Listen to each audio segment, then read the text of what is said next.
The Oklahoma City Thunder drop their game to the LA Clippers. Lu Dort struggles in this one, and are the Thunder going to play SGA in the second night of a back-to-back against the Lakers? And how important is this game against the Lakers after dropping the game against the Clippers? We'll talk about all that coming up on today's Locked On Thunder podcast. You are Locked On Thunder, your daily Oklahoma City Thunder podcast. Part of the Locked On Podcast Network, your team every day.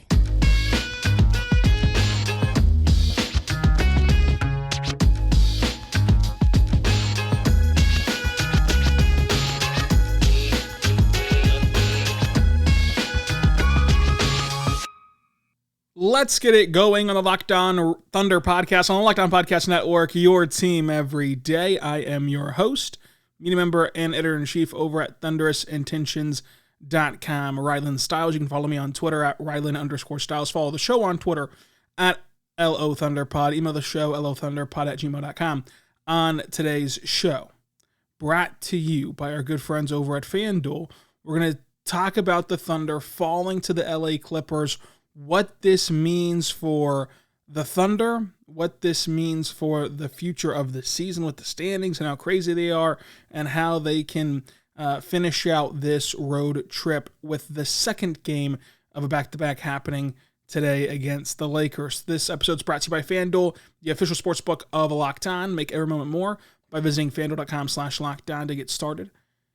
And the Thunder lost to the Clippers yesterday, and it was a pretty strange game. Whenever you look at the final score and that the Thunder lost 127-105, and then you look at the fact that the Thunder got down by 28 points, it doesn't really tell the full story of what happened in this game.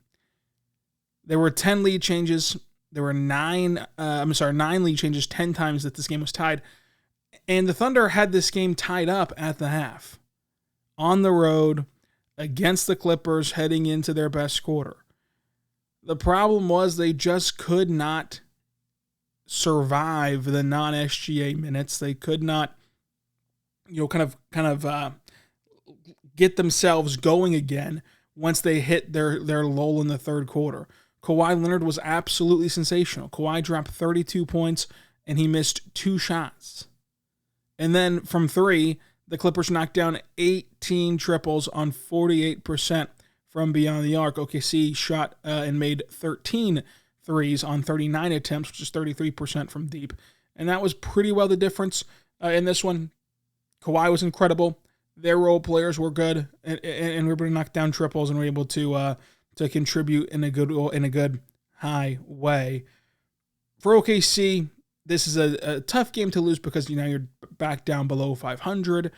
Technically speaking, right now, you're no longer in the play-in tournament, and so whenever you now wake up every morning, and you're checking the standings every morning now, and you see kind of that jarring revelation that the Thunder went from 8 down to 11 to where they're not even in the play-in anymore. It can really hit you in a certain way and make you kind of want to freak out or get extremely nervous about the future of this season and what it was compared to where you were at Tuesday, whenever things looked like they were just going to be absolutely sunshine and rainbows. The bottom line is the most likely case scenario is always going to go 2-2 on the road trip. That's what we said before the road trip even started. Now you've got to figure out a way to get a win here against the Lakers and then try to figure out a way to get a win in Portland, if you can. Obviously Portland would be the one where it looks as though that would be the more winnable game. But the game against the Lakers is probably one of the biggest games. The Lakers game could have SGA playing. He's questionable right now to play in this game or not. But the Lakers game, if you win it, that can really set this season in motion and almost allow you to control your own destiny. Because if you win this game tonight against the Lakers, you're going to go to Portland Sunday, should be a win. I know it's a road game. I know it's tough to win on the road in the Western Conference, but the Portland Trail Blazers are just not very good. They're 3-7 in the last 10 games. Dame is now popped on the injury report for Portland. They're 32-40, and they just have absolutely nothing to play for the rest of the way. So, understandably so, Sunday should be favored, should be a win Sunday, even on the road. Then you return home and play the Hornets and the Pistons, and you just have to take care of business. No ifs, ands, or buts about it. I know that they're a bad team. I know that bad teams can sneak up on you, and you might be able to sleepwalk or whatever. No mistake about it. You just have to go into this back-to-back set at home, Tuesday, Wednesday, feed off the crowd energy, win those 2 games. And then you play the Pacers, who aren't a bad team by any stretch, but a team that, for your sake, to catapult your way into the play-in tournament, you have to beat them. And you got to game against the Jazz also. So, if you win tonight against the Lakers, you not only clinch the tiebreaker over LA, but you then put the ball in your court to where all you have to do is take care of business. And then that last stretch against really tough teams, where you're playing Phoenix and Memphis and Golden State again, when you're playing those type of teams, those almost don't even matter as long as you take care of business if you win tonight. So tonight's a pretty important game, and a game in which that SGA will hopefully play in. He said yesterday that if he felt good, he would for sure play. But he also said in that same quote that there's been times where I feel good in this moment right here in the post-game press conference, and then I wake up the next day and I don't feel good at all. And so that's how you pop up on the injury report as questionable.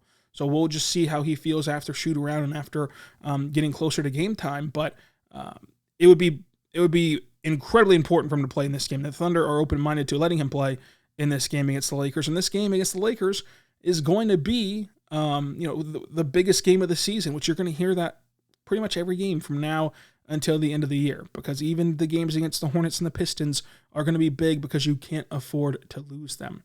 So I just think that with this loss, obviously things got out of hand down the stretch. Obviously, it looks worse on the scoreboard than it actually was, but it's all still in front of you despite the jarring nature of riding that incredible high of beating the Suns and the Clippers back-to-back, and now looking at the play-in graphic and you're no longer in there. You're looking at the postseason standings and tables and you're no longer in there. That will and all can change in just one simple game, as you saw in this one. Obviously, Lu Dort is going to be a topic of conversation. SGA once again plays really well. J-Dub once again plays extremely well. And even Jay Will deserves a ton of credit. As Josh Giddey was also phenomenal. There was a lot of good stuff.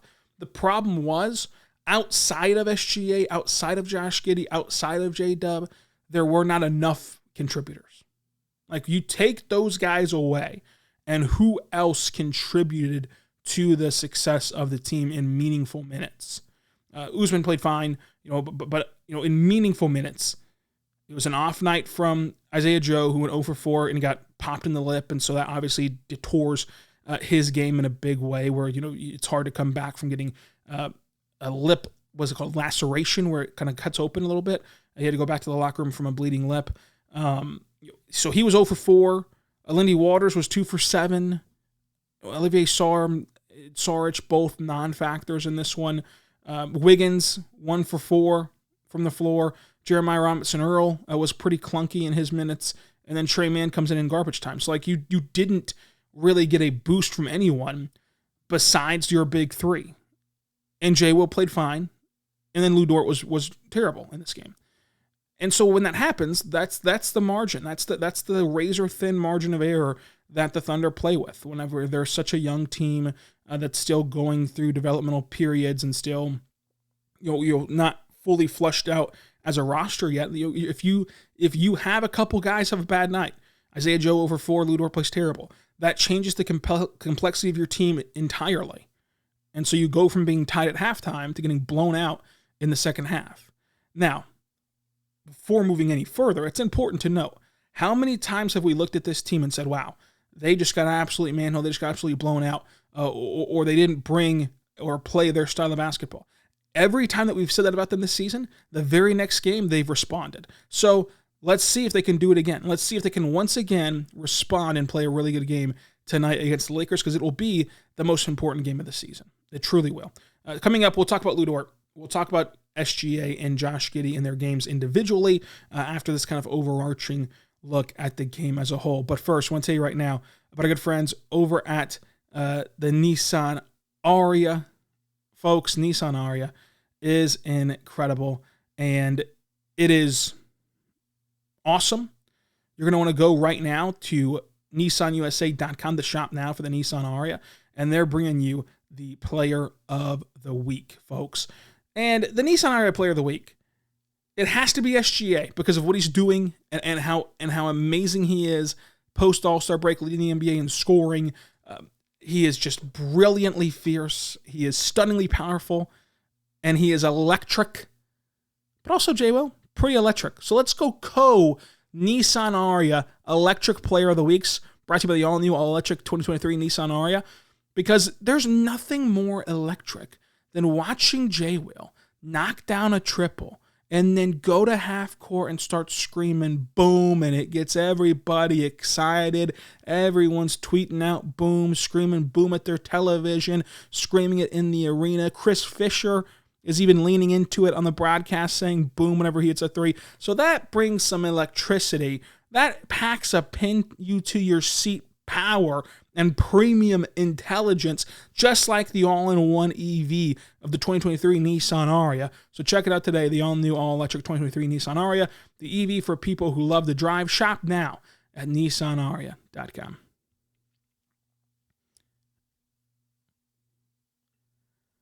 We're back on the Locked On Thunder podcast, on the Locked On Podcast Network, your team every day. Thank you so much for making us your first listen every single morning, every single day. We're here for you, talking Thunder basketball. Make sure you subscribe across all podcasting platforms so you never miss an episode. And let's talk about Lu Dort. Lu Dort did not play good at all. He was bad. 1 for 11 in this game. 1 for 4 from beyond the arc. And I told you on yesterday's show with Clemente that the difference in this game is going to be if Lu Dort can hit threes or not.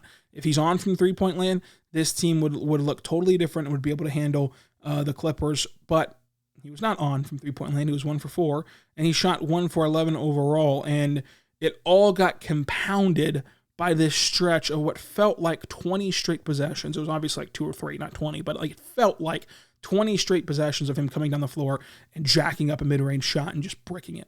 And that was in the midst of the biggest run of the game for the Clippers, and the Clippers were able to blow the Thunder smooth out because of that. And Lu Dort finishes with 3 points, 2 assists, 2 steals, 6 rebounds.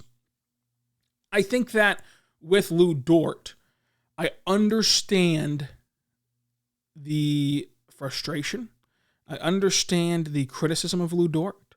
And I understand not wanting to hear wait until the next year. Because we've been saying the next year for a couple of years now with Lu Dort. It's the next year where he'll find his role. It's the next year where he's going to find his role. And I know that the Thunder want to play a very versatile style of basketball. They want to play a style where everybody touches the ball, where everybody is involved in the offense. But for Lu Dort specifically, the best style for him would be to just simply camp in the corner, where he's shot really well in the corner his entire career. He's a plus 40% shooter from the corner threes his whole career, outside of his rookie season. So put him there, and then he should be able to thrive off backdoor cuts when they're open, because as bad of a rim finisher as he is, he still finishes well on the backdoor cuts. Should be able to thrive there, theoretically, because he's big enough to and he's strong enough to, but we've seen what his rim finishing percentage is his whole career also. But he should be able to thrive as a corner setter and shoot well from three, as he has the last 3 years. And then defensively, you know what he is. Then that elevates the way that it feels like he's playing, right? Because in a game like this, now there's people just going too far, right? You can say, hey, Lu Dort was terrible tonight offensively, while also not saying, well, he's not even that good of a defender. No, he's a really good defender. He is an elite defender. It's just that he was not good at all offensively, to where it's then soured you on the entire Lu Dort experience. But I will say, I think that there is a role for Lu Dort in the future. I think that Lu Dort has a opportunity to have a role on this Thunder team and in this starting lineup even, and a really high-end role as a starter even. But it's going to be an interesting chicken or the egg argument, kind of what I was feeling about with Darius Bazley, of I was telling you all along on this podcast, there's a role for Bazley. Put him at the small ball 5. Don't let him create off the dribble. Don't let him do any of this nonsense where he's putting himself in bad positions. Just have him be a screener, a rim runner. Don't have him just sit in the corner. Make him be active as a cutter, to where you can use that athleticism and you can use that kind of those tools that he has. For Lu Dort, it's kind of the opposite. Like, let him sit in the corner. Just put him there, place him there gently, and do not move him because he can shoot well from there. And then he's kind of not doing the whole, oh, I'm going to dribble off my foot, or, oh, I'm going to make the wrong pass, or I'm just going to pull up a bad mid-range jumper. I understand that you want everyone to be able to do that, but there's some guys who just can't. Some guys who are better off not being put in that position. And so it's the chicken or the egg in the sense of whose fault is that, quote unquote? Like, is it the Thunder still wanting him to try? Is it him not wanting to be relegated to just the corner? Doesn't matter in the grand scheme of things. Next year and years beyond that, he should be a guy who's primarily in the corner in a reduced role offensively. As far as this season goes, though, who else is aggressive? Who else will step up besides those main three? So again, take away the main three. Take away J-Dub, take away Giddey, take away SGA, who all played really well in this game. You still got blown out. Take those guys away. Who else would even attempt to get their own shot? Because now you're left with Lu Dort, Jay Will, Isaiah Joe, Lindy Waters, Olivier Sarr, Dario Saric, Usman Jang, Aaron Wiggins, Jeremiah Robinson-Earl, and Trey Mann. And when you're left with that, you got to factor into Isaiah Joe left this game with an injury for a brief moment where he still played 17 minutes, but still had a lip laceration, just did not kind of ever recover from it, so to say. So in this particular game, Isaiah Joe was not as effective as he normally is. In general, I'd much rather see Isaiah Joe creating just with that mid-range step back. I'd even not care if he missed 2 or 3 of them. Just the fact that it looks better and the process of it actually working will be better than Lu Dort's process, so to say. But okay, so Isaiah Joe, you'd rather have him creating than Lu Dort offensively. You could throw Wiggins in that category if you want to, of you would rather have him being aggressive. But see, his game is more so predicated on him just being a really savvy spacer and really savvy with the floor real estate to where he is just getting to his spot, guys are finding him, and he's capitalizing. It's not necessarily creating off the dribble. You could argue, though, hey, Lu Dort might be going through the motions of creating off the dribble. It's not leading to production off the dribble. So it's just a messy situation right now in this season. And I know it gets hard to wait, and I know that it's impatient, and I know that it's tiresome hearing the same things over and over again. But next season, if this is still a problem, then it will be a monumental one. Right now, there's still a explanation for it. You see the difference? Right now, you can still talk yourself through the decision-making. Next year, when you have another first-round pick who will likely be a more offensive-minded player than Lu Dort, when you have Chet Holmgren coming back, when you have Jalen Williams, who will have a full NBA summer of development and will be more comfortable taking, instead of 10 shots a game, taking, 15 shots a game, whatever the number gets up to for him. Josh Giddey, once again, getting more comfortable offensively in terms of a score, which he was in this one. As you get more and more of those guys, not even necessarily in terms of quantity, but in terms of quality, then it'll get less and less easy to explain to where the problem gets bigger and bigger and bigger, to where at some point it'll boil over. I don't think we're at that boiling over point yet, because I truly do believe that it's as simple as putting him in the corner and reducing his role offensively to where it makes him look better offensively and thus improves his overall game in the view of how it feels when you're watching a contest and how his impact feels when you're watching a game. But if you want to be upset today, there's not much I can do for you. There's not much I can say to talk you off the ledge besides just kind of talking through it like we just did. But coming up, we'll talk about so much more with this game, including Josh Giddey, SGA, J-Dub, and Jay Will played really well also. But first, I want to tell you right now about our good friends over at Ibotta. Folks, Ibotta is incredible. Groceries, school shopping, you can get a little something for yourself. You're already doing all this stuff, right? You're already going grocery shopping. You're already going school supply shopping. You're already getting yourself a little treat here and there. But why not get cash back whenever you do that with Ibotta?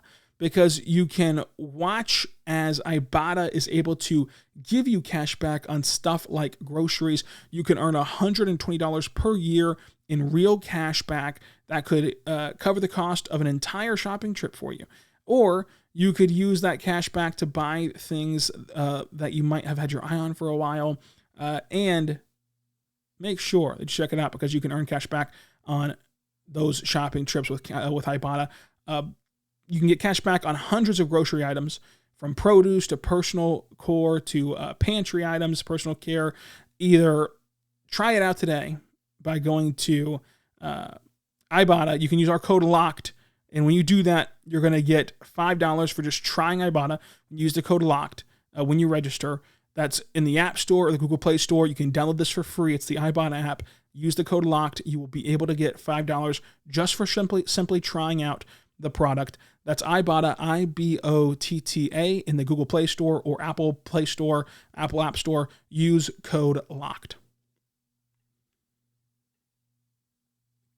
We're back on the Locked On Thunder podcast, on the Locked On Podcast Network, your team every day. Thank you so much for making us your first listen every single morning, every single day. We're here for you, talking Thunder basketball. Now, let's talk about what to watch next. Your second listen should be the Game to Game podcast, a nightly recap show of the NBA. But let's talk about SGA. He was really good. 30 points, 66% shooting from the floor, 1 for 1 from 3, 9 for 9 at the free throw line, 4 rebounds, 3 assists, 1 steal, 3 blocks.